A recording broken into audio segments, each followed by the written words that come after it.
Hello and welcome once again to the William Hill Square Ball podcast with myself, Dave McIntyre, joined by another new co-host today and a former guest on the show, Kildare legend Johnny Doyle. Johnny, how are you? I'm great, Dave, and thanks for having me back in. Really looking forward to having a chat over the next hour. Yeah, you're kind of sitting a lot more comfortably today than you were in contrast to the way you were squirming in your seat when we had you in as the main man, as a man in the spotlight a few weeks back. It was a great episode. One of really many great episodes we've had this season, if we may say so ourselves. The Johnny Doyle episode of the Square Ball podcast. All of the episodes we've done were about just beyond the midway point of season 2. They're all back in the archive. So if you're only dipping your toe into the podcast now, please do delve deeper. Listen to Johnny's episode amongst the many we've done this season from a hurling point of view. Paul Flynn. We've had Owen Kelly from Tipperary. We've had the great Tommy Walsh. And we've had plenty of football episodes as well. Kieran Whelan was the first dub that we had. Anthony Moyles. They're all there, as are the bank of episodes from last season. All bar one or two, mainly our All-Ireland final preview weeks. They're all there ready to be listened to. They haven't dated at all. Just a great trip down memory lane with some of hurling and football's greatest names over the last 25 years. If you're watching us on YouTube on a weekly basis, please subscribe to our YouTube page at the Square Ball Pod. You can also get us on Instagram and on Twitter as well at William Hill Ireland. Leave your feedback, hit the like button, hit anything you want just to get involved. Do engage with us. We love hearing our listeners' feedback and our viewers' feedback on YouTube. So do that as well. And make sure that you subscribe to whatever podcast application you're on that makes sure the feed drops automatically on a week-to-week basis. Now, today's guest, really looking forward to this one. He's a legend of Donegal football. He finished his career with 3 Ulster Championship medals, an All-Ireland medal, a couple of Sigerson Cups, 3 county championships, an Ulster Club Championship, and he is beloved up around Cheercunnell and, of course, especially in his hometown place of Gweedore. It is Donegal legend Eamon McGee. Eamon, you're so welcome. Thanks for making the trip down to us. Dave. How's it going, Johnny? Good to have you. Looking forward to a trip down memory lane. A few scary ones. I'm not looking forward to listen to. It'll be a bit of good cop, bad cop today, and it's going to be Johnny that's playing the bad cop. Yeah. Good. Before we get into what was just a brilliant career and just so much to talk about, given the week that's in it, we wanted to talk about the weekend that's coming up, because we've said it many times over the last few weeks that I can't recall the championship being as exciting as it has been this year for 30 years maybe. Probably going back to nearly the pre-qualifier era when it was straight knockout. We've had so many great games. We've had so many storylines. We've had what's happened in Leinster with Louth. And we've got all these managerial personalities. The new rules have obviously, well, for me anyway, have transformed the game. And coming up this weekend, we've got Donegal, Donegal Mayo, we've got Galway Armagh, we've got Dublin Derry, just to name 3 that are essentially knockout games for at least one, if not the 2 teams involved. In overall sense, Eamon, as we sit here in mid-June, what are your feelings on how this year's championship has gone in comparison to what we've seen in the last, say, 5 seasons? Geez, I'm delighted with it. I was happy. I was one of the 10%, maybe 5% of people who were happy with the game as the way it was. How? and you know, but it came to a stage where I was sitting at a club game and the level of disconnect from the supporters to what was happening on the field, and I was kind of resigned that says this is going to have to change. So the rules have, made the game so transitional. There's so many moments, so many more moments now. There's level playing field. There's about 6 teams there that probably could fancy themselves as an All-Ireland. And as he says, there's so many good personalities out there. You have the McGeaney, McGuinness, Park Joyce. Like, it's just a good time for football now. And I think we should be embracing this. We're so good at putting ourselves down in the J. And I think that's one of our problems. There's an entitlement there. There's a kind of doom and gloom. But we're in a great position. And even when you look at the weekend, I don't think, when's the last time we looked for... And we've had this in previous weekends in this All-Ireland qualifier. Week after week. Yeah. Where you're just thinking, you get up on the Saturday, you check the fixtures, and you just think, geez, this is just brilliant for a GA head to just sit and, watch it and just absorb it in there. It's interesting that you said you're in the 5% kind of a minority that was happy with the game the way it was. We had Christy McCaig in the seat you're in right now a couple of weeks ago. He was brilliant. Again, check out the Christy McCaig episode. He was class. And I brought up the Derry-Kerry All-Ireland quarter-final last year. That was just the final link in the noose of Gaelic football as we used to know it. That that was the day where a lot of the people who were maybe in your position were happy enough with the game. It's our sport. We like it the way it is. Just finally said, you know what, this is garbage. We cannot deal with this anymore. And you've got people on their phones during games. The ball gets thrown in, big atmosphere. 5 minutes later, keep ball has ensued. Lads, people just start chatting to the people. So many people have come to me about that game where that was the tipping point for them. It says it's gotta change. And I think... But did you feel that way watching that game? I felt the same way. Now, this experience at club level had happened before the Kerry-Derry game, and I felt that disconnect. I thought, because I'd, bigged the game up so much in my head going into it, I thought this is the Derry's moment, and it just never, the crowd never interacted, the people on the field never interacted. What I mean by that there is that, this keep ball, like, you're not really testing yourself if you're doing that keep ball, and that's not what supporters we want. It's grand if you're trying to break it down. And I find it really interesting in terms of what way are they going to go at this attack, how are they going to break this set defence down. But a lot of people have come to me, and it's just funny, it must be a coincidence that Chrissy McKeague's a fullback and I'm a fullback, and we're happy with I was thinking the very same. Spoken like two good defenders. Yeah. Sweepers. We love the sweepers. Yeah, it suited the defender that, well, look, let's be honest, Chris McKeague and yourself, Eamon, if you were playing in the 90s and it was one-on-one and you're up against Mickey Linden, you'd fancy your chances of being able to deal with the great forwards. It's just that you didn't have to do that for so long.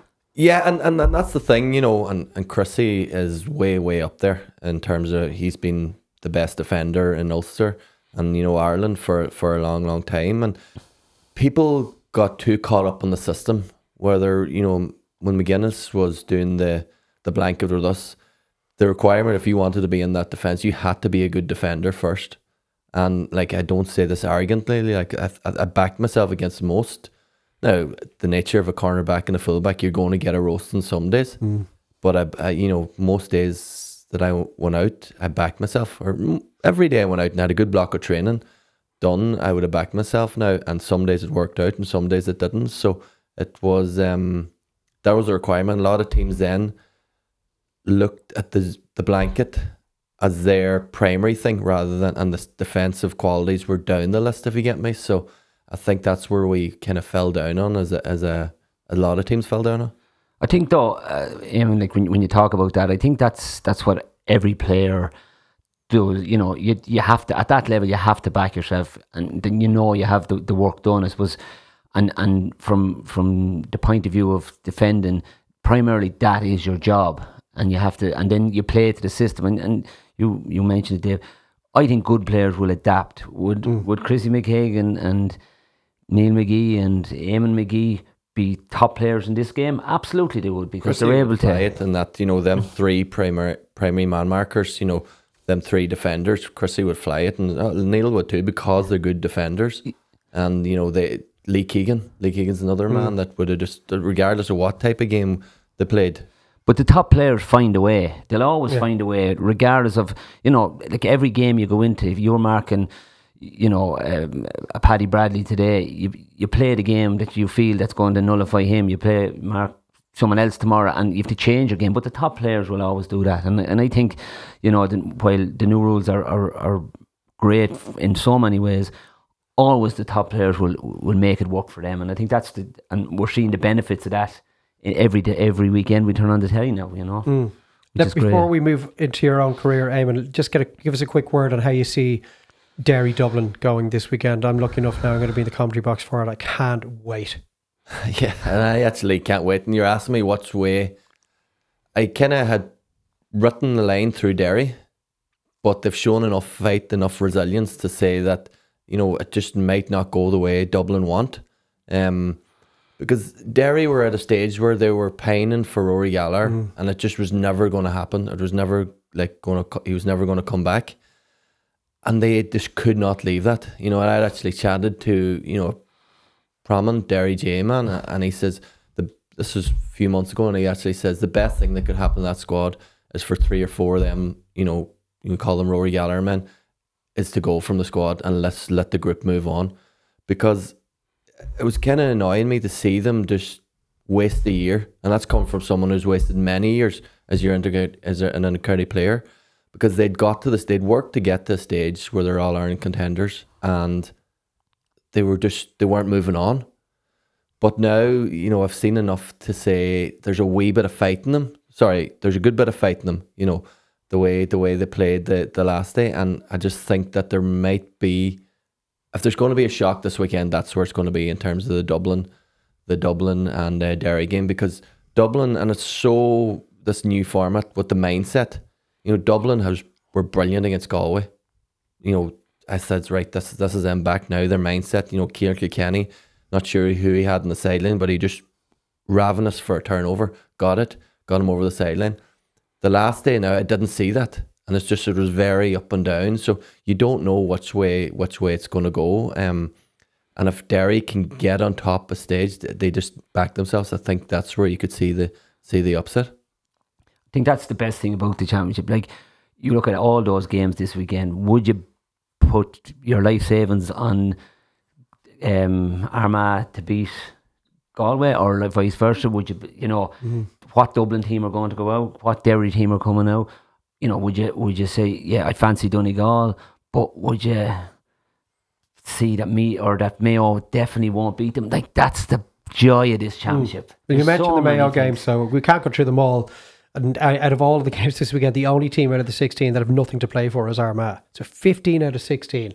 Will even Kerry, who are guaranteed to progress, have to beat Meath if they want to get into a quarter-final and avoid the preliminary quarter-final. Just on the Armagh thing, McGeeney's openly said, and I think he's laid down an intent there, he says we can't risk taking the foot off it. Yeah. The weakness creeps in. So if Galway need to, like, if I'm a Galway man, I'm nervous going into that game. Yeah. But there's the opportunity to knock them out.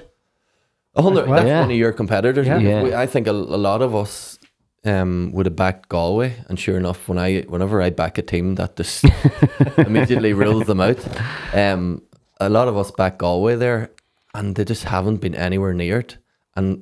But again, the capability is still there. So Armagh can just go out, knock them out, and that's one team out of the way now. So what about Mayo, Donegal? Donegal, the favourites for the All-Ireland, Johnny, in the eyes of a lot of people. Mayo were really competitive in the Connacht final, shocking against Cavan, really impressive against Tyrone. What sort of Mayo are we going to see this weekend against a Donegal team that have to win? Yeah, and that's the thing. Like, that is the question. What are we going to see?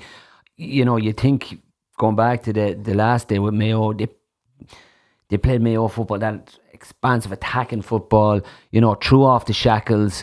A wildness about what way they play, through their body. Mayo way, isn't it? That is the Mayo way, and and sometimes you can be critical that has let them down at times in tight games.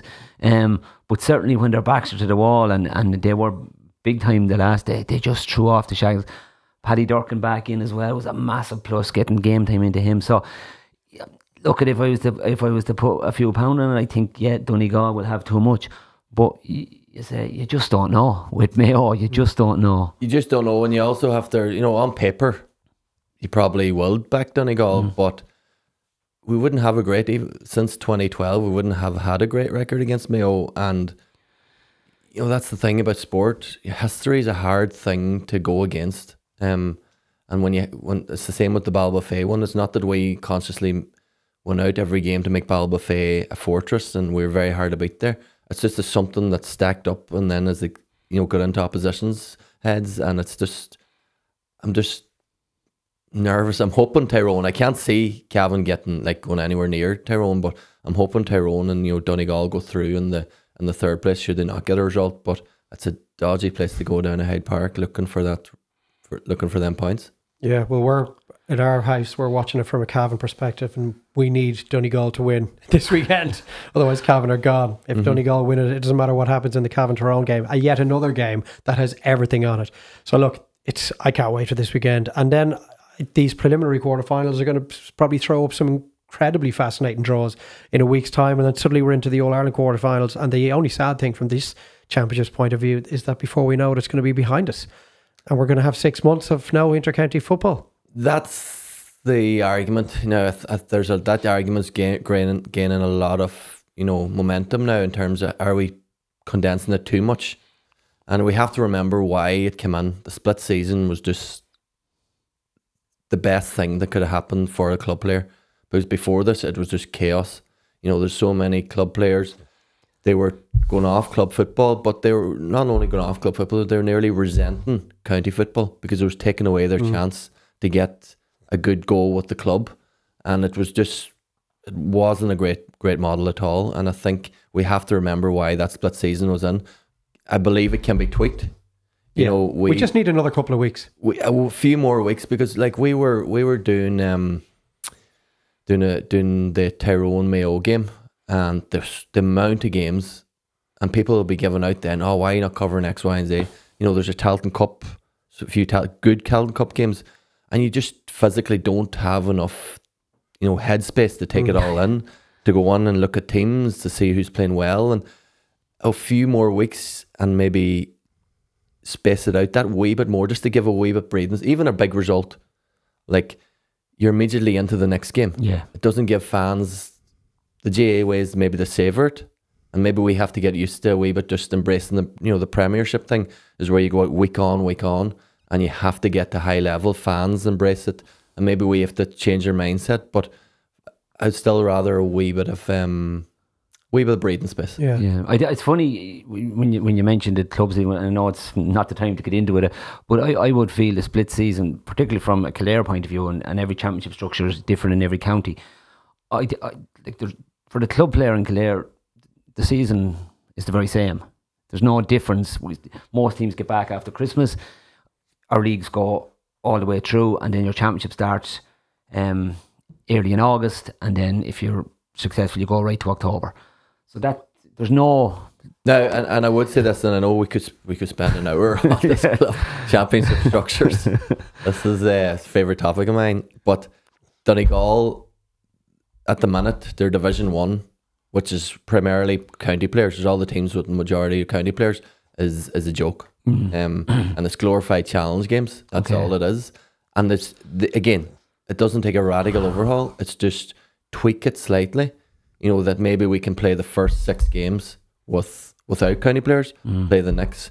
But at the minute, there's just, the idea is right with the split season, but it's just, it needs tweaked from the club perspective. I'm just talking from the Donegal perspective and from the county perspective. Yeah, interesting. This week it was mentioned by Charlotte Burns that August All-Irelands are being looked at, or are a potential discussion point at least from 2027 onwards. It won't happen next year.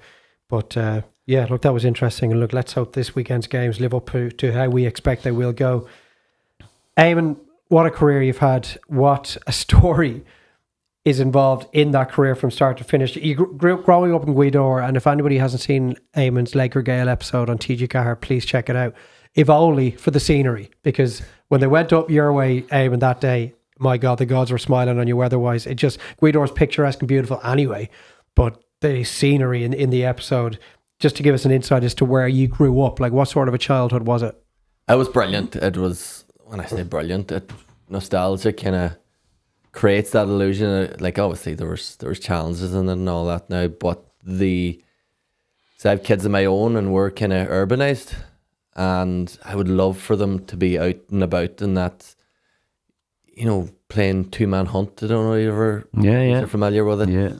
Getting out the back field, we had a field, and you know, playing the 3v3. It was actually all soccer, and then there was another field where it was the Gaelic field and 3v3, and it would end up in a rammy that me and Neil would start hitting each other, and it was it's good memory.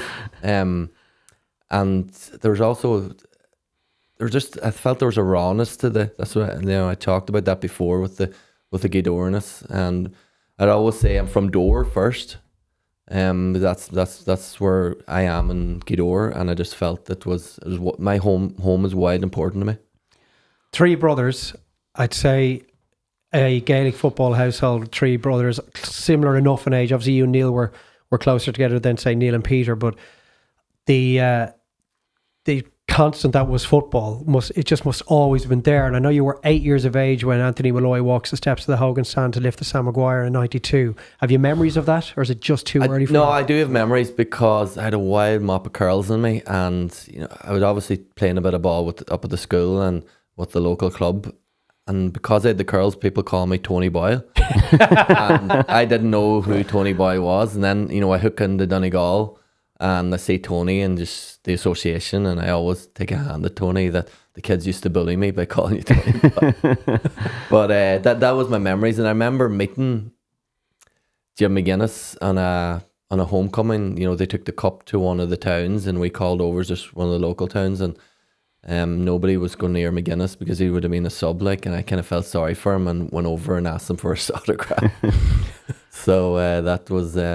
Did he remember that? Not at years all, later, not at all. He would have been... he was just passing the time, like, and I was a wild, soft young fella, and I seen this boy standing over there, and nobody was going near him, and I can't even remember who else is there now, but there was a stage, and Jim was just standing there with the arms crossed, and I just went over and said, I better ask this man for an autograph. Did you know who he was?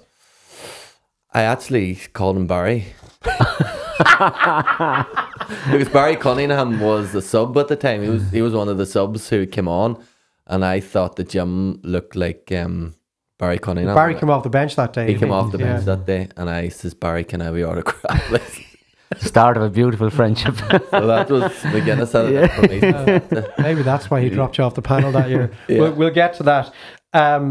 I know that your parents split up when you were young enough. I think were you 10 or so, 10 years of age, and 10, 11. I mean, for any young fella, that's hard to process. Like, was that one of the kind of something that molded the years after that? Was that a major influence on the way the kind of next few years started to unfold? It had a probably negative. Definitely, whenever you ask anybody close to me, it was a negative effect on me, because like it was at the time, it was like nobody else got that. And you know, you just got on with it now. But you know, my parents split up, and it differentiated us from the rest of the lads, and I just struggled with that there now. And I kind of, you know, that was the start of the going down that road of a bit of hassle, and you know, it gradually got worse and worse and worse now. So, but like I'll chat to my mum or chat to, you know, people close to me, and they could see that was the time where you just went kind of veered off, like. So it's probably obvious to look back, and they did have an effect on me. And yet football's always there. Football in Gweedore is always there, and you're still in your teens when you win the first county championship. I think that's the first one in a long time. Yeah, 40 years or something. Yeah, I think going back to the 50s. No, 60s. 63, I think, was the last time Gweedore won, and we won it in 2002. And because it was funny, like Gweedore were always about tradition, and you hear this in different counties, tradition is important, and then there might be a big gap in the last time they had won, and we built this thing in our heads so much of winning a county championship, and when you finally get there, and you know, we'll probably talk about it later, but when you finally get to that, you find that there's another level to go there, like, and that's just the challenge. That's why I have so much respect for the Dubs. They're constantly able to go again now. But no, it was Gweedore was, and playing for Gweedore was a big thing. It was kind of a wee comfort zone for me. Yeah, 41 years I have it here. It was the gap between the two county titles. Like, for a rural parish like that, for a place that small, I can't even imagine what the celebrations were like. It's your Donegal career, like, it's last 12 years, and you can literally just split it down the middle nearly. 100%. You know, like the first 6 years and the second 6 years. And if you were to write a book, you would have to write two different books on your Donegal career, the first chapter, the first book and the second book. So your form for Gweedore convinces Brian McAniff, who's being brought back in as the Donegal manager, to bring you into the panel. That's late 2003. And I didn't remember that your Donegal team going as well as you did, but like, you won all 7 games in Division 2 of the National Football League. So you're flying. And then you beat Tyrone in the Ulster semi-final. They're the reigning All-Ireland champions. So it's 9 consecutive wins between league and championship. Like, his managerial reign, his second reign, could literally not have gone any better. So you're absolutely flying. Yeah, I was... remember that Cass had backed me, because Cass was a club mate of mine, and he had backed me, and he told McAniff, he says, listen, these two McGee lads, there's a good bit about them now, not even from a football perspective, but there's an edge to them, and they'll definitely, and you know, McAniff took Neil in. Neil marked Brendan Venny. He was only 16, like, you wouldn't get away with it now. So Neil was on the senior panel, the training panel.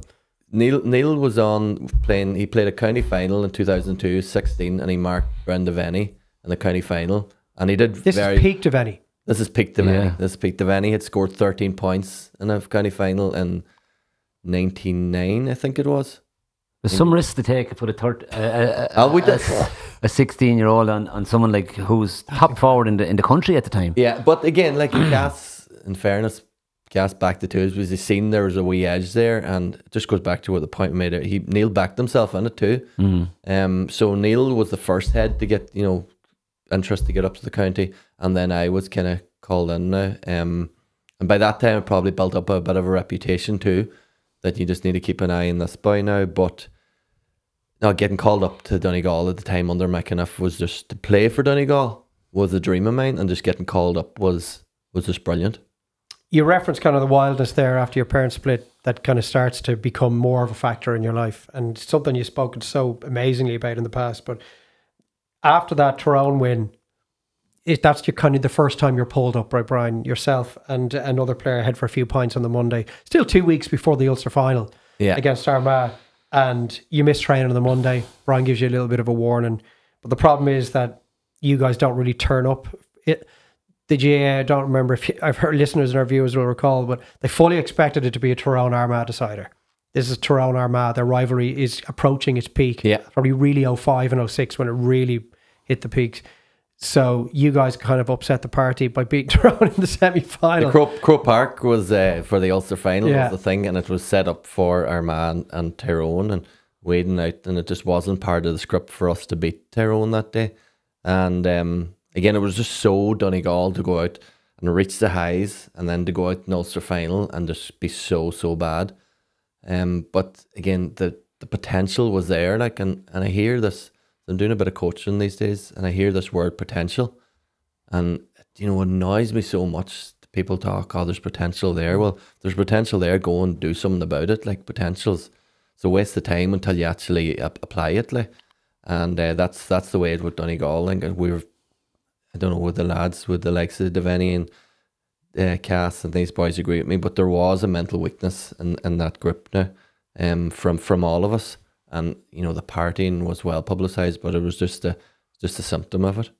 Looking at the names of those teams, like yourself, Neil, Cass, Brian Roper, Neil Gallagher, Rory Kavanagh, Sweeney, Devaney, McFadden, Lacey, Durkin, like serious group of footballers, and you just can't get it together. And I know that you go on the lash then after the Ulster final, and Brian McAniff, I don't even think he wants to get rid of you.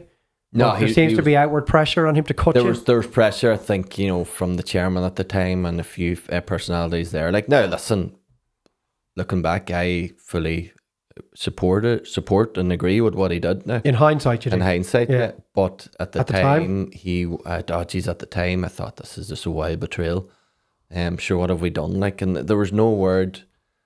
It's only hindsight, changes perspective and things, because we had a recovery session on the Monday down in Killybegs, down in Fintra, and we stayed in the Donegal town in the Abbey Hotel. Now, there was also an aspect that nobody gave us any hotel rooms, so it's just stay there and you train Fintra, and nobody was giving us hotel rooms. So there was county players just sleeping all over the foyer of the Abbey Hotel. There's one lad just lying on the floor, just straight, and few pints then. We says we'll go for a few pints and wait till the recovery session, which is Fintra is only about half an hour away from Donegal town. And so yourself, a few pints turns into the wildest siege. And there was some kind of second-hand shop next door to the pub, and all the boys started throwing on these ridiculous outfits. Big long coats and hats and scarves. And we landed down in Fintra. And there was a few young fellas too, and the shape of us, we were kitted out like, pimps, and it was great crack. Funny, like, but at the time, I feel now there's responsibility as a county player to that next generation. For, like, I loved Tony Boy, loved him, and I loved Mark McHugh, and remember Mark McHugh being at the training session, and I was hand passing the ball open with my fist. And Martin says, no, come here a minute. You always pass with the open hand.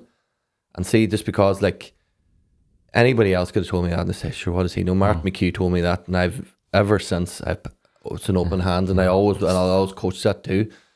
And because I viewed him and I felt that for them young fellas to view us in that way, and then for us to land in Fintra in such a shape, there was a, you know, dereliction of responsibility. And I thought, looking back, I thought it was great crack at the time. Now, I thought it was so wrong. I know that there was talk of the players even going on strike, and it didn't quite end up going down that road. But Brian steps down after 05, and look, he's the godfather of Donegal football. Like, he's you do well to find someone that has done more for the betterment of football in the county than Brian McAniff. And we had Kevin Cassidy on the show last year. Again, another great episode for our viewers and our listeners to check out, particularly when he talks about being dropped from the panel by Jim. But I asked Kevin about the disrespect that he showed to Brian McAniff, that the likes of yourself showed, and others, as a group of you, to such a legend of the game, and to somebody who would pour their heart and soul into the betterment of football in the county for so long, that was it something that you guys were cognizant of the time, that we are really treating this guy with a huge level of disrespect? No, we didn't even know if he told us what is respect. Like, we couldn't actually tell you what it meant. We thought we knew what it meant. It's the same as, you know, training hard. You know, we trained really hard, but we didn't know what training hard really was. And that word respect, it's only when you have your come to Jesus moment that you know what respect truly is. And we didn't know the level of disrespect by, you know, doing what we were doing, and even the way we'd, you know, behave in training to someone of their stature, and to someone who'd given their soul. Like, Brian at the time was so stressed out. I think he ended up being hospitalised after one of the games, and he said trying to keep you guys in check took a huge toll on him physically.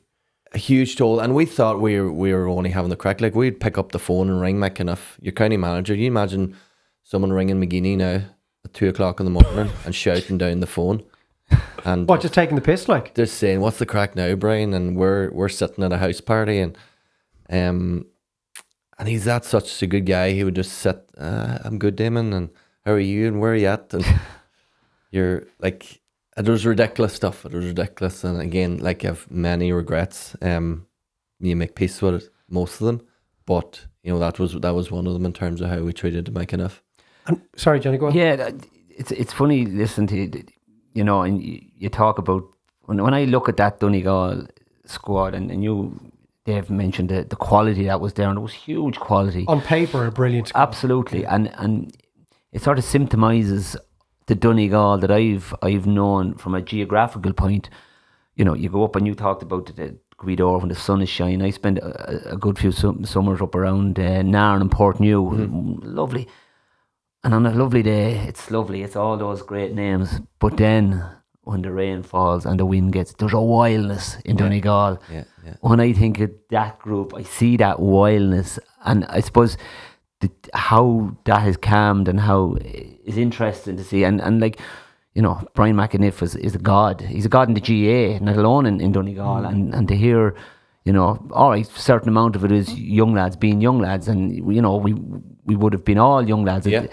But what fascinates me is, like, when I went onto the Kildare team, if that was to make good wire, Glenn Ryan or Martin Lynch have you pinned to the wall and said there's the gate. You know, who took, was there too? Like, we were messing about being, you know, what the All Blacks will call the dickheads. Like, there was no one, and people knew that we were acting the pup. But no one was to say, you know, pin them to the wall, and say, "Cut the shit, McGee." And I felt, you know, it's been cast up at me in club. You know, oh geez, you're some man to talk or some man to give out to me about me going out, and you know, you get a young fella. What annoys me most in club football is to see a young fella waste his potential and act the dickhead, and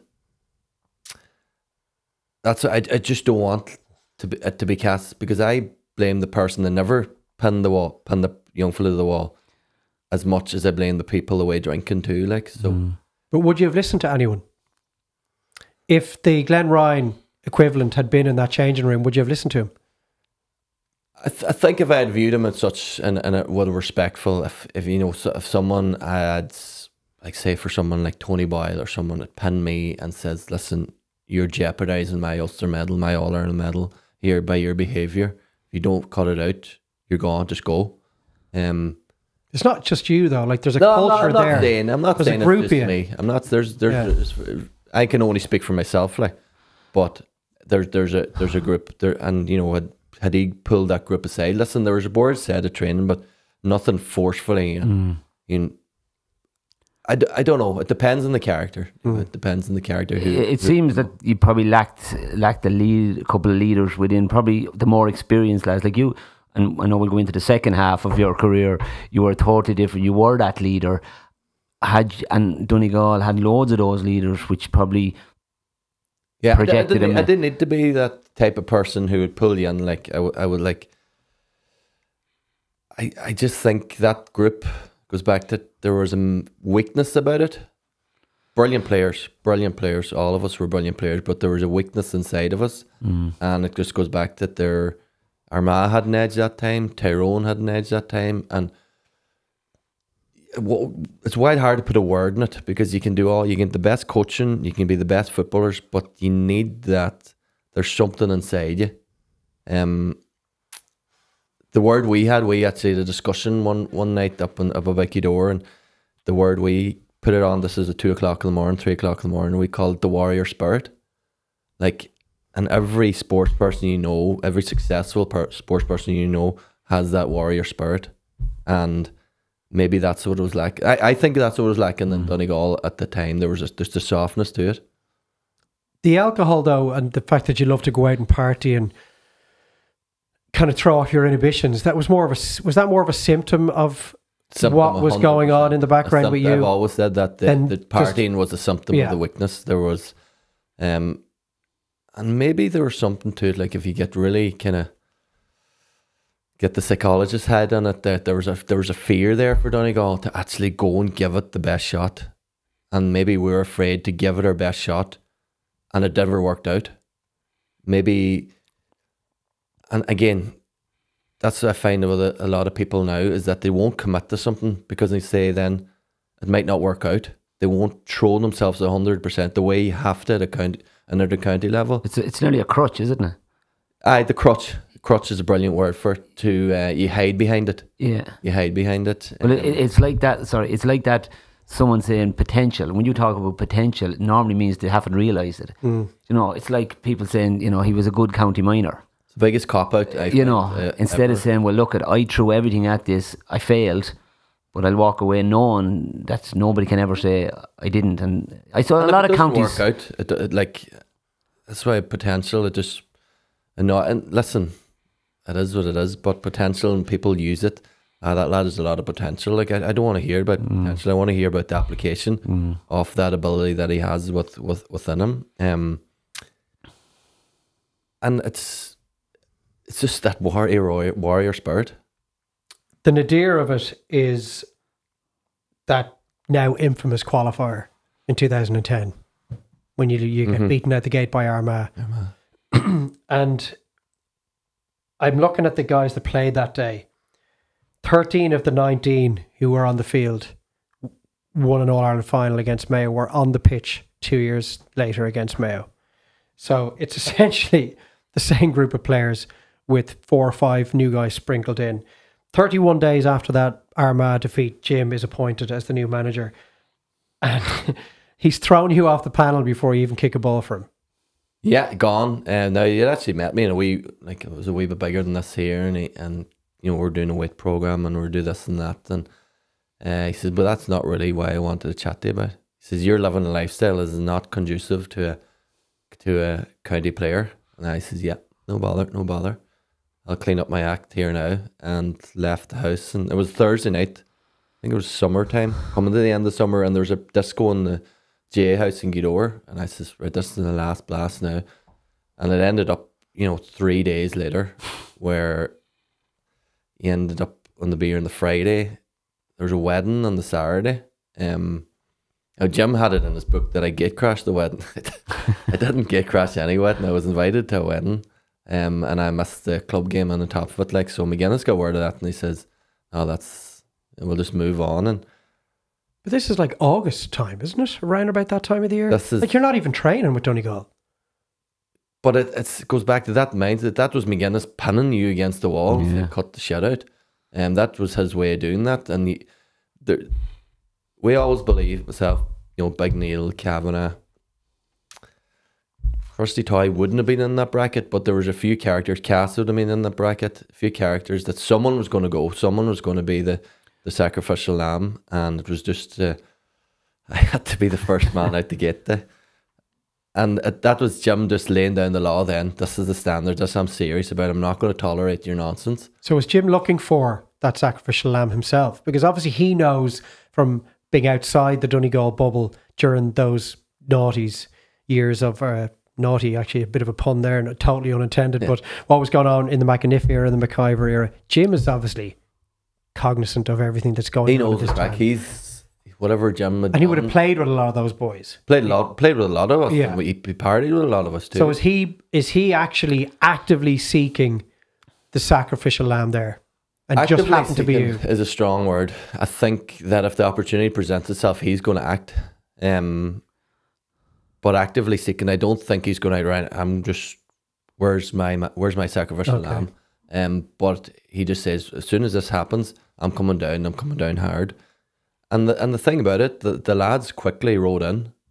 Quickly, it worked. To agree, it was brilliant by him because they knew, like, McGee's not coming back, and that's it. And I remember having a conversation, Big Neil Gallagher, and he says, you have to get this notion you're going to come back out of your head. Like, it's not going to happen, because I was telling him, maybe if I put the head down, and he says, no, you know McGuinness, and he's made his mind up and he's going to stick with it. Now, thankfully, it changed. That's what did happen, though. It did happen. Like McGuinness had he thought the under 20s, under 21s, there was a few heads that he thought they were going to, you know, make the cut, and they never made the cut. And I was playing wild, good club ball there. I was playing full back for Guidor. Playing brilliant stuff. Were you playing those games in the early part of the club season with Guidor with a chip on your shoulder? Definitely playing with a chip on my shoulder. Probably the best I've ever played with the club because I had a point to prove. So you clearly still believed, even though Neil Gallagher and the likes were saying this is over for you. I knew I was. You're thinking, no, I'll show. If he can't ignore me, if I show him who I really am. I don't. There was a part of me in there that thinks that if I played like I could play, then I'd get back in. But there was still a large part of me thinking I just have to make peace with this. Okay. Donegal's gone. And it's funny too because my form for the club was just up there. As soon as I get back in with Donegal, it kind of tails off a wee bit. Like, so there was obviously that was my primary motivation to go out and to do what and I never got back playing consistently well for the club until I finished up with the county. So you go in, you don't play any part in the Ulster Championship run, but and that's obviously Donegal's first Ulster in 19 years, but you do get back in for the quarter-final win over Kildare. Sorry, Johnny. Yes. And you start the semi-final against Dublin. So at what point in that year are you actually back training part of the extended panel?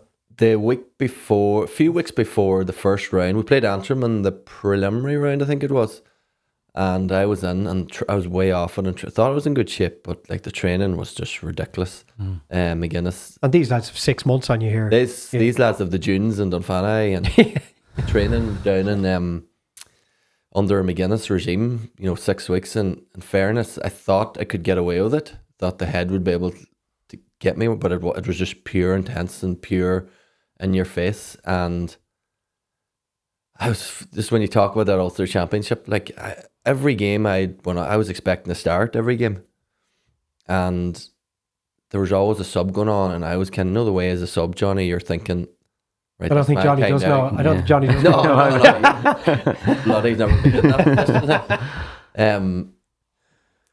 You always have a kind of idea who's coming on here. Those first sub, like it says, no, I'm only back a few weeks. There's a pecking order. Yeah, I'll not get ahead of him.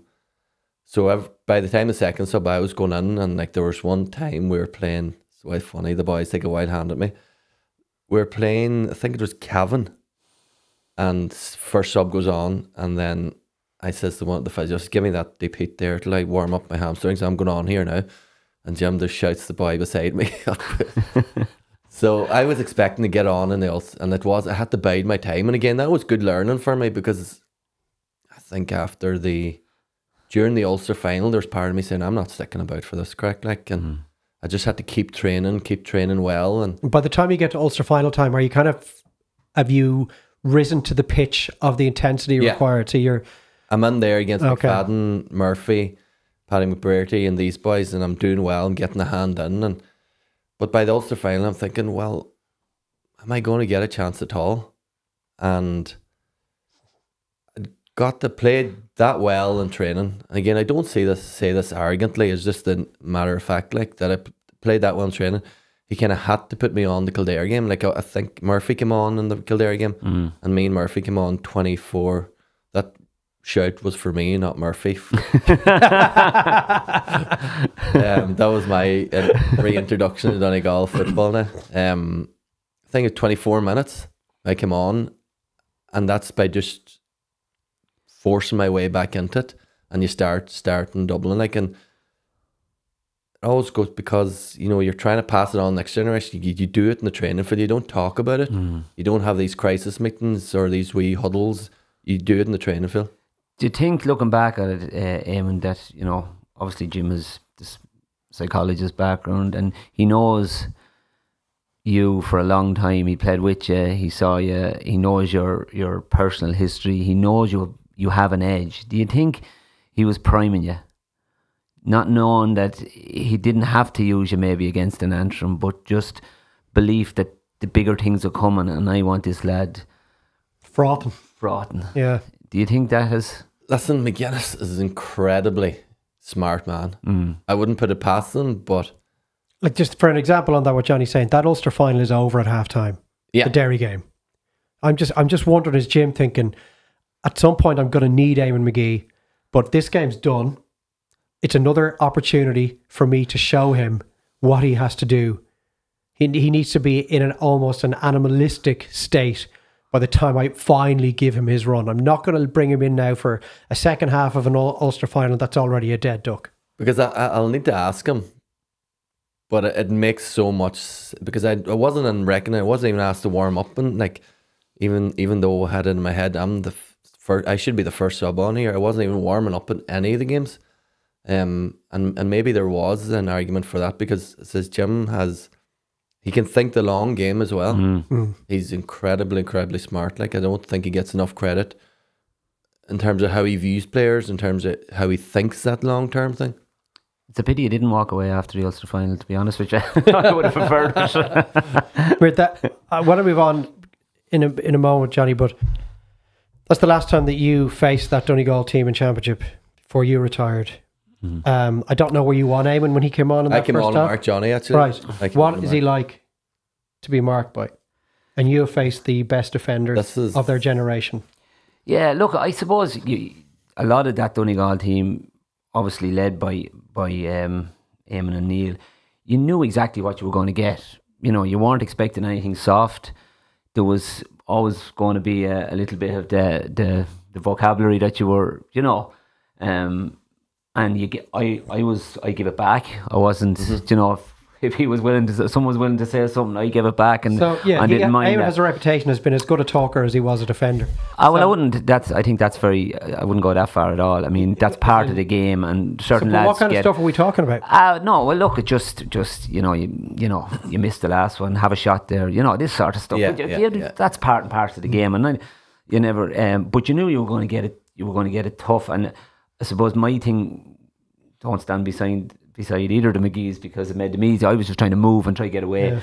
But it was tough. It was physical. I mean, I remember that I started in the middle of the field that day, and from the throw in, the ball broke back, and I'm not even sure. To be honest with you, I haven't watched that game. It's probably the one game that just have nightmares over. But I got a dead leg in that game, and I was trying to run it off, and then the boy arrives in as if like, God, could this day get any worse? But again, I think looking back on it, we'd loads of chances or whatever, but there was a genuine, when that game was over, there was a genuine, for me anyway, personally, there was a respect for Donegal in regards to, there had been bad days, there had been a lot of stuff, and these are a group of guys with a different colour jersey on them, doing the very best that they could for the county, and they were raw, they were honest, they were tough, and that's what I expected, and it was no different than when just when Eamon came on the verbal thing. I know it kind of have the reputation. There's so many of these urban myths, you know, that I had people's girlfriends written on my hand and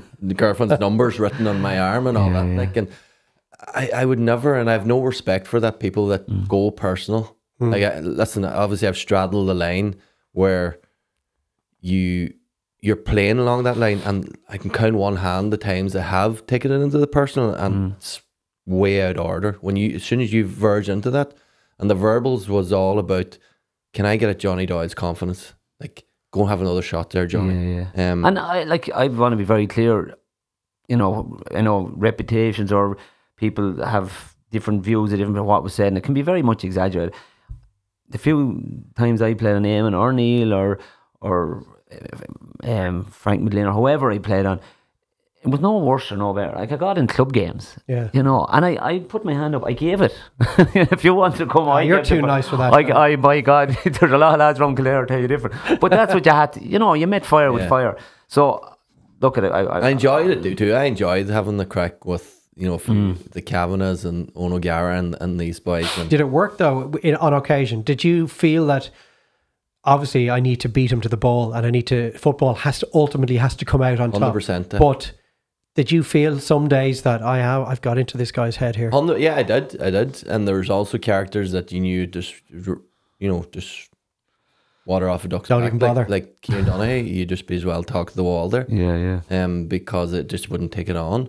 And there's been characters like that there, and you knew then, you just says, there's no point in me wasting my energy, just try to stick to the plays here. But if you knew you got a wee reaction, there's a wee hole, there's a wee chink, we'll dig into that there. Like, I remember saying to O'Gara, the dubs, you know, the A versus Bs are so competitive, and this is all they're wanting out. And I remember saying to O'Gara, you know, is that Mannion warming up there? Yeah. And he actually looked over, and I said, "Now there's a wee. This is where I get at him here." Yeah. And every time that he would, you know, you need to do something here now. Like, they're warming someone up there now. You need to impress here. And Connolly was another man that you could get chatting to and maybe wind him up a wee bit. It's fascinating stuff. Before 2012 comes around, obviously the big story in the close season, and not just Donegal related, this is a national story. Kevin Cassidy's cut from the panel. The book has been written by Declan Bogue. He's a good friend of yours. He's a clubmate of yours. He talked us through this phase of his career on the podcast when he joined us last year. I've gone back to listen to it on at least 2 occasions since, just out of pure fascination. Very good. He just spoke about it so unbelievably well. And he talked about I thought I was kind of very familiar with the story because I was on the beat as a reporter at the time. I thought I knew everything there was to know. I was unaware. It had escaped me, maybe not some others, better journalists, but it escaped me that Jim had met him and asked him back. Yeah, Jim came back to him, yeah. What was your reaction at the time to one of your best friends and clubmates being cut from the panel for the reasons that he was cut? I was very conflicted. Because I texted him at the time, and before anything happened, I texted him and said, "Listen, there's a bit of a row brewing here. Can we try and sort it out?" And when it happened, I was way conflicted. But I think there's you ask again, current county player, they might disagree, but the retired lads, there's a selfishness inside a selfishness inside any elite athlete, and I just kind of probably should have been a wee bit more public in terms of supporting him, but I did, and Neil did the same. We kind of pitched tent with Donegal and with the squad. So you'd like to have supported him, but your self-centered aspect of it was, if I stick my head above the parapet here, that I could be next. And in my view, I didn't say that I could be next. I says, what are we going against what the group's about here? I was sticking to what the group, and like Kevin was a good friend of mine, clubmate, Kevin had stood up for me, he'd pitched for me, and a lot of times where, probably shouldn't have. So there was a betrayal there for number one, but ultimately I stood with the group. Now, I still believe, and to this day, and like me and Kevin have managed to row over this, what he did was not what he should have done. Should have been up front with Jim. He should have, maybe waited a year or two. Kevin has a brilliant story to tell. And we've seen that in Kevin's later, that there's a brilliant character there. But the timing of it, and Jim's building this thing about trust, about core values of the group, and then he's telling Declan Bowe. I don't blame Declan Bowe. I've chatted to Declan Bowe as well. Should he have asked Jim first? 100%. He should ask Jim. 100% he should ask Jim that, and see, maybe we can do a sanitized version of this here, where you do the Dublin footballer interview where you say everything and nothing. Everything and nothing, exactly. Stick to the process. Stick to the process, that famous word. But he definitely, I think he should ask Jim, yeah. But Eamon, was there, from your point, and obviously that yourself and Neil, your clubs, neighbours, friends, was there a conversation within the group with Jim to say, listen, Jim, have we overreacted here? Like, obviously, Kevin's really strong part of that team. It was a big statement, and I personally wouldn't see it as a betrayal, because you have to be selfish, and we all talk about it.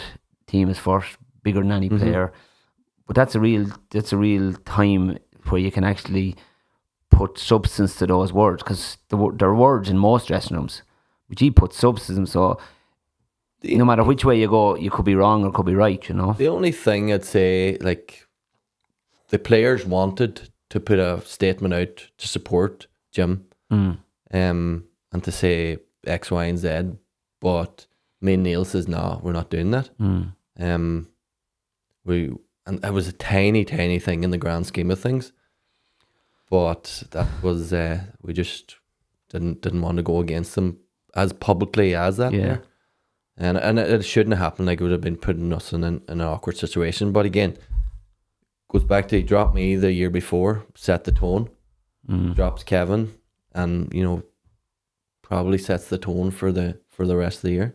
Were you aware that they had sat down together and asked him back? Not at the time, because obviously, like, Kevin had felt betrayed, and we didn't really interact much over like, listen, I want to say we still played club ball, but there was a noticeable kind of difference there in the whole relationship. And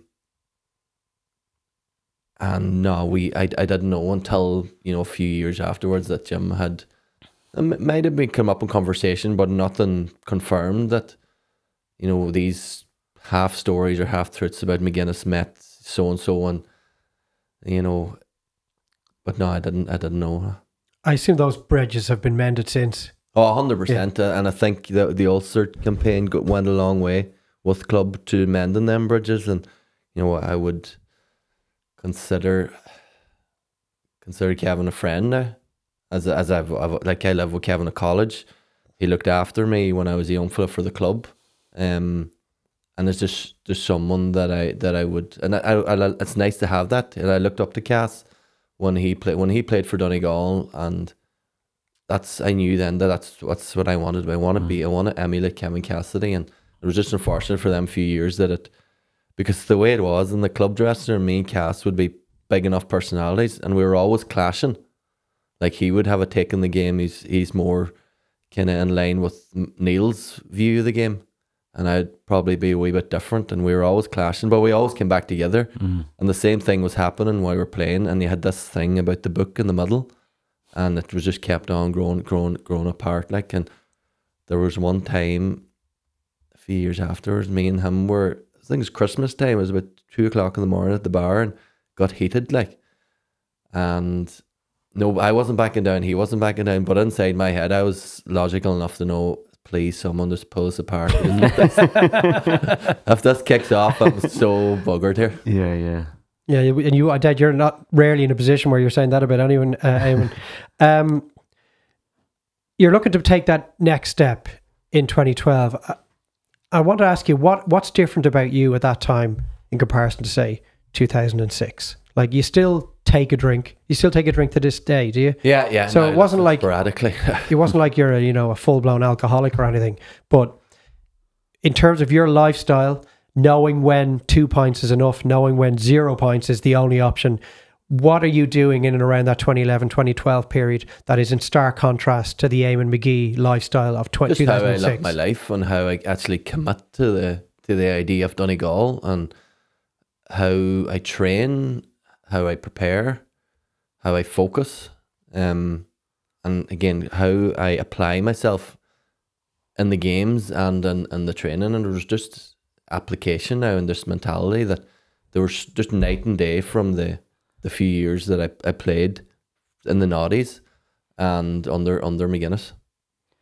That probably comes with age too, and maturity. I mean, were we the same players at 20 as we were at 28? No, we weren't. And our lifestyle has changed. You're maybe thinking about getting a house, or you're thinking about family or whatever you're starting. So your lifestyle does change, and the things you did when you were younger, we naturally move on, and I suppose everyone falls into that category, and I suppose the big thing, very much on the outside looking in, maybe the difference was, and I would have seen it in our own when Kieran came, you changed because you felt we were going in the right direction. 100%. There was maybe it was hope, maybe it was blind belief that, you know what, we're competing now. Could we get over the line? Where you're being bet in the first round of Leinster, and you're thinking, another year wasted. Maybe it was that crutch again, so I think there's probably a bit of that. There's also a thing too, like where I had suddenly converted into this, scent. There was a few times where I kind of borderline in terms of, I'd started the process of becoming a better person and all that kind of crack. I've chatted about that so much. But I still kind of veered off track a wee bit within, and that was under McGuinness too. Like, it might not have been as much, maybe once or twice during his whole term, but there was times where, and I don't know if McGuinness ever found out. Now he knew, but if he knew at the time, he probably would have let me go again. Like, and again, it just came back that you were very close with that Ulster title in 2011. And it helped validate everything that Jim's about. And then we just had to keep committing to it. And it's also a good thing, to throw yourself at, like, county players today talk about never getting an opportunity to win. The fact that you're going out there and committing to something and giving it your all, it's a great, not every, athlete has that opportunity. And I think it's good to embrace that as well. A lot of the ills of Gaelic football in the last 10 years have been laid at the door of that Donegal team, and Jim McGuinness specifically. And you're remembered as this ultra defensive team. And I've always felt, and I'd love to get your take on this, that was down almost principally to 2011 and that Dublin semi-final in particular. In 2012, you went from an average of 13 points per game in 2011 to 17.5 points per game in 2012. You racked up big scores. You played some brilliant football, the counter-attacking football you played. Yeah. Case in point, the ball that you win in the All-Ireland final that's fed to Carl Lacey, and within 5 seconds it's in Michael Murphy's hands and he's rattled it into the roof of the net. Like, brilliant to watch. Was there an acceptance that when you guys sat down to review, and all the Kevin Cassidy stuff aside, to review 2011 and needing to figure out where that next step was, that you had to be more of an attacking team if you were going to win the All-Ireland? Yeah, and Jim's been publicly said that before, that we have to move on. We've built that there defensive model, but we have to move on to the next step. I don't know, did he have a clear image of what that looked like, that next step looked like? But did it gradually come through the league, or did he have it from day one? I don't know the answer to that, but he knew that we had to evolve, and I think. And I always remember, it just shows you you talk about McGuinness's perspective and things. We played a league game in Division 1, 2012. Dubs beat us well in Croke Park. And you're coming off, and the immediate thing is, like, Lacey was crabbit, I was crabbit. And you're thinking, we must be miles off here. And McGuinness talks us in the dressing room, and he says, lads, I've seen enough there to know that our transitional game, like our ability to get up the field, will not be far away. And you're just thinking, how can he look at that there? Yeah. But he was able to think so far ahead. Well, we were just thinking about the result, the performance, but there was glimpses in that league game and whatever was, I've actually never seen it, but whatever was in it was enough to convince the Jim that this attacking, the way we're going to attack here will leave us not far away. I often thought about that, and Dave, you pointed out there was a lot of this, and I remember on the Sunday game, Brawley and Spillane going mental over this puke football and all this sort of rubbish. But I often thought, maybe this is only my head the way it works, was that part of Jim's greater plan? You went from playing that type of football to going, being ultra competitive, just gave you enough belief that, okay, now we'll get the next step. Yeah. We have the foundation there. The next step is we got to get those numbers up. And we have the forwards. You've Michael Murphy, you've Paddy McBride, even though he's very young, but he's a class forward. You have Colin McFadden. You've Christy Ty coming in with scores. You had Rory Kavanagh going. So I often wondered were those the stepping stones. He's been openly said that there was a step process, and it goes back, you build the defence and then you work on the forward now. And I think the whole, people having a go of us help build that siege mentality that everybody hates us and nobody's any time for Donegal and disrespect, and he's able to show it and print then. He says, look what they're saying, look what Dave McIntyre's saying about you. And you'd say, right, this man's fact, like, and that's you beat in, they all hate us, and we just have to go out and prove them wrong. And John, you were 16, I think. I could have the age slightly wrong when Kildare reached the All-Ireland final in 1998. The county's first, probably 18, were you? County's first final in 53 years. Like, Donegal's wait wasn't quite as long, but you're going back to 1992, so it's like it's a 20-year wait. 3 years, it's even in a small county. Sorry, Donegal's wait. It's a famine. You remember the hype in Kildare in 98? Like, the whole place went up in flames. Unbelievable. I've never seen and never witnessed that. Like, people just went absolutely ballistic. And, it can be sometimes the stick to beat Kildare, why they didn't win, should Micko have taken them away. We would have seen or heard about Sean Boylan doing that, bringing the lads to Scotland away from all the hype. All these things after the event, or come back to. But it was a magical time, and yet we didn't have anything to show for it at the end. It was crazy. So I wonder what the build up was like in Donegal, like how, because you guys played so well against Mayo, like it was an 8 out of 10 performance, 9 out of 10 for much of the game. How did you get that performance out of yourselves when none of you had been in that position? I'll tell you what the build up was like. The Saturday we went to Dublin, I think it was Johnstown House first. Johnstown House it was. That's Kildare now, by the way. Don't put it. Sorry, starting a row here. Went to Johnstown House, and I remember getting on the team bus and just relax. The conversation. You go down to the shop. Yeah. Tickets. Hard to get tickets. How you all said, all set. And you had the whole persona everywhere you went. And, and it's the buzz this way. I think the buzz is important. Because just because you didn't win actually doesn't invalidate that whole buzz. Yeah, absolutely. About them, kids will remember that and they'll stick to Kildare. The buzz is important. That's all part of it too. So you don't want to completely sanitize it. But I remember just getting on the team bus and just, thank God I'm in the group here for a day and away from everything. Nobody annoy us, and we can take our hand at each other. We can play cards, and everybody's on the one wavelength. And I remember waking up at 5 a.m. And like, sports psychologists will say being in flow. I remember waking up at 5 a.m. I was rooming Michael Boyle, and I says, Michael, I can't sleep. He says, take my tablet. And I put it on the tablet for half an hour and back to sleep then. But I remember waking up that time just thinking, I'm going to play a brilliant game. Killian O'Connor is not going to get a touch. And being so convinced. And I went out, and the first ball that went in, it wasn't actually the Michael Murphy, but the ball went in. I think it was Kevin McLaughlin kicked it in, and I got a hand in, and then I knew then that I was going to have a brilliant game. I was going to, in fact, ring true to what I told myself that morning. But I'd say that's the closest you'd probably be. Well, that's visualization before it became a buzzword. You're visualizing in the bed at 5 o'clock in the morning. But the first ball that comes in. Never had that in games after it. Maybe think once with the club, and it's been so hard to grasp. And I'm still chasing, or still like I'm 41 now, I'll never get it. But to be in that state, I don't know, it's the state of flow. Zen-like state. Yeah, knowing that you're going to have a performance out there. And just, we knew, like, in the build-up to it, McGuinness had us so well drilled. Goal goes in, stuff we'd worked on. We got sick of it.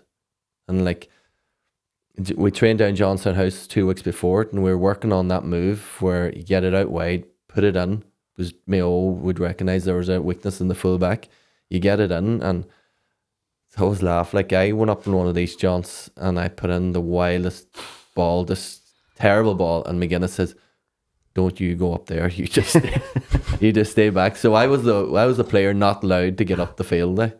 And but it came from the training ground, and you see that goal, then you put another high ball in. You probably should have 3 goals actually in the first few minutes, and then you're just thinking, right, we just keep doing. We actually dropped off it. I would dispute us being an 8 out of 10.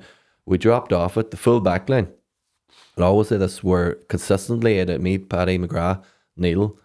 Great games, probably our best collective game for Donegal, but the team dropped off it because we've done that. Let's just get to the final. So the worst spells were Mayo were on top. Yeah.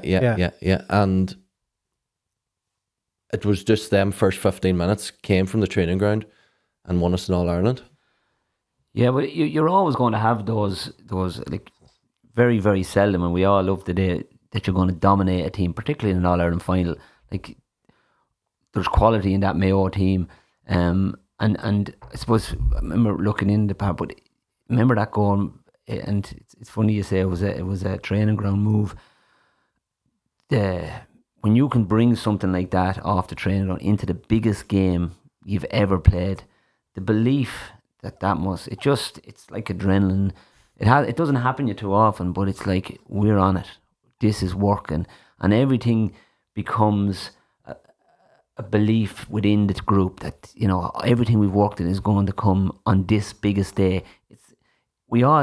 Most sports people never get to experience it. Yeah. They don't, like, they chase that perfection or that more.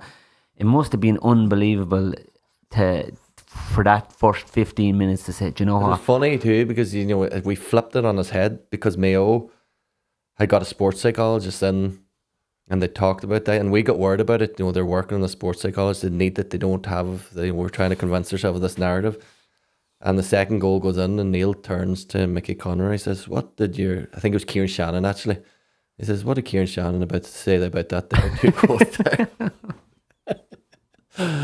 Really sticking the boot in. Yeah. Right, we've been chatting for about an hour. We're going to have to wrap it up at some point, even though I really don't want to. I have about another hour's worth of stuff I want to go through with you. So there's a couple of things I want to ask you about quickly. You talk about that goal that Michael scores off the training ground. And in a lot of ways, therein lies the genius of Jim McGuinness, that he will show you things that he tells you are going to happen. And then they happen on the field. And if there's any doubt in the players' minds as a collective as to whether they're fully in behind this man, you're left in no doubt then.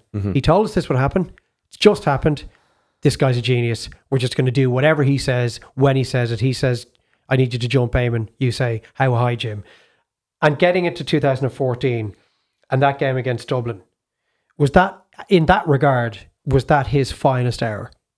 In terms of what he said would unfold. You talk about what he predicted what would happen, is that he says there's 5 goals here, boys, in Dublin. And if you look back in the game, like, we probably should have had at least 1 more goal. And he says they're going to defend a certain way. Now, we'd went after a kick out, but Cluxton was just at his peak at the time, and he was able to pick us off. We put a lot of effort into that there. But that was the big one. You know, he had looked at Dublin. He knew you had to beat Dublin some stage, and he'd compiled this dossier or whatever it was, that this is the way you beat Dublin. And, you know, even the year before, 2013, we did a small thing. 2013, we did a Guess the Score fundraiser with the club. Played Tyrone in the first game of championship. And Jim's telling us game's going to, I think it was 113 to 14 points or whatever it was. Jim's telling us the score, what's going to happen. I threw it in the Guess the Score, and I won the Guess the Score with the club. And I just thought, this is just brilliant now. Yeah. And again, it comes back to, he's saying it, we're doing what we have to do and it's coming through. So there must be something to it. And Dublin, I felt, was his best hour as a coach, and in terms of how he prepped up, how he got the matchups. And for me, looking back, it is probably one of my more enjoyable games. I loved it and I love the buzz about it, but it's so sore watching it because you know what comes next. Yeah. You know, you're just thinking, and that's sore even to this day now, that's not be a week goes by, and I genuinely mean that, not be as a week goes by where I don't think about All Ireland final 2014, because we'd done so much work, but we got weak in the, and now listen, a lot of credit goes to Kerry, but I felt that it was an opportunity we left behind, because when you get to the top, it's the unfortunate thing, and Armagh learning this as well, like, as if we climb a mountain and then you find out there's another mountain. Because when you get to the top, you just think, right, I've won my All-Ireland medal. Then you find out that there's another step to become a truly great team. You need to back it up. And I thought that if we could have backed it up, you know, we'd have been in a different bracket. But, and again, with the club, we've never been able to back up a county title against. And I thought that's an area where we'll never get to now at this stage of the game now. Does the final defeat in 2014 mean more to you or have more of an influence on you emotionally than the win of the final of 2012? It's sad, but it does. Like, I was, again, chatting to one of the Gidor boys, and he's really out there. And he says, why can you not just look at the one you have? Why do you look at the one you don't have? Why do you view life like that there? And he's 100% right. But it's just so sore that I'm glad I have the medal anyway to kind of compensate it, but it's the one that sticks out. Like, I've never watched the 2014. Now I've watched bits and pieces of it, but I cannot put myself through it to watch it, like much of yourself, like the Donegal Kildare game, Johnny, now. But I don't know, is that the sports, is that the competitor inside me, that one sticks out more than the one? Maybe that'll subside after, you know, a few decades. But it's back to that point. It's that warrior spirit that's in you. You know, you crave to be better. You crave, you know, to always, and like, while you beat Mayo and there's no be All Ireland final or against Kerry, Croke Park. This is greatness now. This is, as you said, the next peak. So it's bound to leave a scar on you. You know, you're in the same boat as that Armagh team of 2002. They just never got the second one. Yeah, and it's still talked about. And it's still, they probably should have, we felt we should have backed it up now. But, you know, ultimately, and maybe this is the way to look at it, is the fact that we were able to play in a zone where, you know, very few people, and I mean, where you're just physically exhausted, but you keep going. You've given everything to the cause of Donegal J, and not a lot of footballers get to that level. Like, a lot of them will back off from that place where, you know, people say, no, that's better than any medal. It's been consistently in that zone. And, you know, seeing people who are like Carol Lacey had to be physically carried off after the Kildare game, and the play out there that's the true experience. That's the real medal, and maybe that's the way. Like, that's the memories that because I remember in the Dublin game. Sorry for going on here. Fire away. The Dublin game, I was gassed out. You know, I'd given an awful lot. Yes, the 2014 Dublin 2014, game. yeah. And good enough game, out of my feet, and I felt, no, I don't have nothing. I'm just going to say, right, Jim, that's it. And Frank McGlennon, he probably doesn't even remember this, came over to me and says, give us one more run. Give us one more. And you get up and you go again, like, and that there is just that's the pure feeling there that I'm more proud of that there moment that I got, because I'd given it, like I had said, no, I'm buggered here, I'm gassed out. And Frank just gets, right, let's go, one more. But Frank was obviously, he saw it. That's another aspect of this Donegal team. Yeah. He saw that one of his pals was flagging. He was there. He probably doesn't even remember it, but it was just natural for him to go over and say, right, give us one more. And it was just, it's a great memory to have, like, and it's something that I'll always cherish.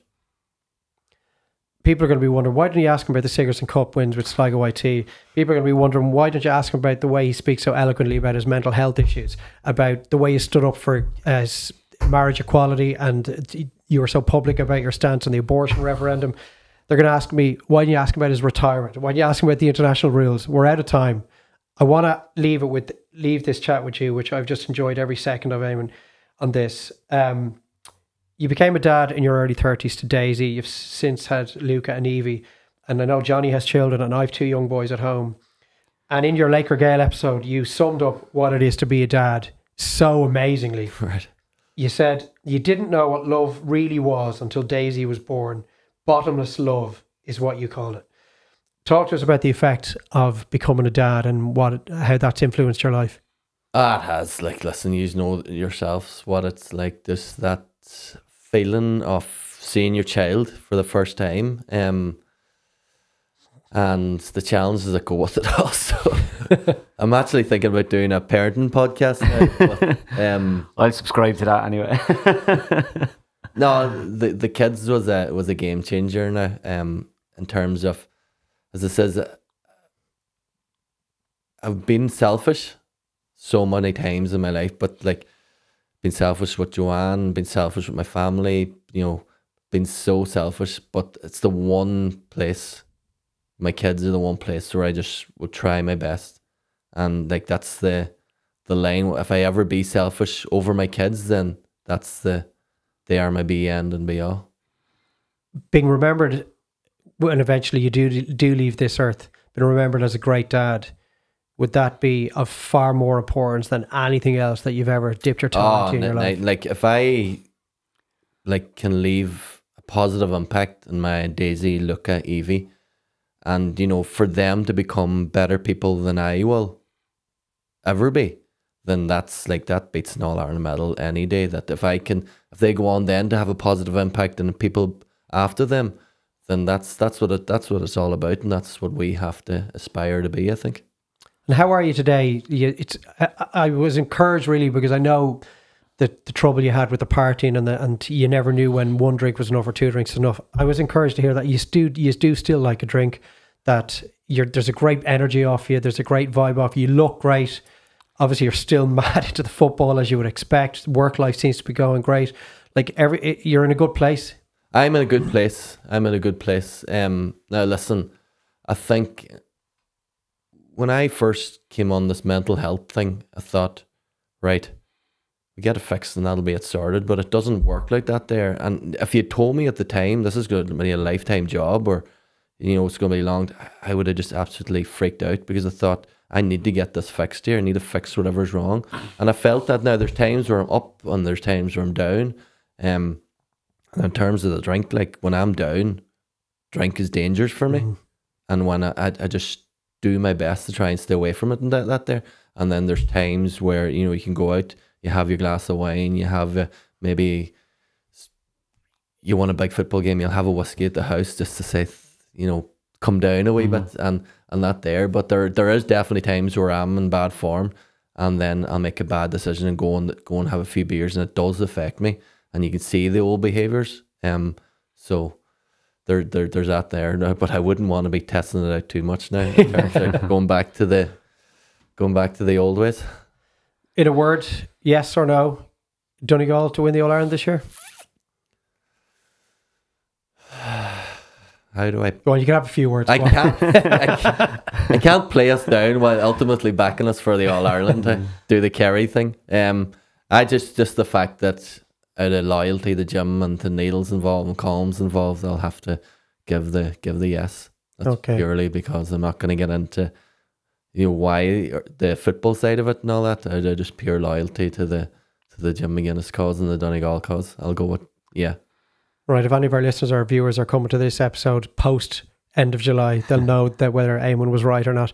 Eamon, thanks so much. It's just been a privilege to be able to spend the last hour and a half in your company and listen to you speak so openly and honestly about what has been, and not just a brilliant career, but like an unbelievable life. And you're still a young man. You're younger than me. You're definitely a young man.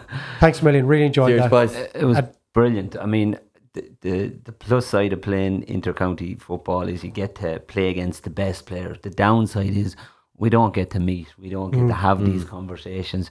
And I'd be very much of it. GA people are so alike. They just have a different jersey on their back. So for me to come in and listen to Eamon's story, lucky enough to play against them, unlucky to be beaten against them, But Eamon, it was fantastic. I got as much out of that as I hope man. anyone else did. I really enjoyed it. Well, Johnny, a huge contribution from Johnny as well. Thank you so much for jumping into the co-host chair. That is another episode of the William Hill Square Ball podcast in the bank. Do subscribe to our YouTube page at the Square Ball Pod. Subscribe to us at William Hill Ireland on Instagram and on Twitter as well. Keep in touch with us. If you have anything to say about Eamon's episode or any of the episodes that come beforehand, do let us know. Let us know if there's somebody that you would like to hear on the podcast in the weeks to come. We've still got plenty more to come before we bring the shutters down on what has been a brilliant season 2. So until we speak to you again, have a great week.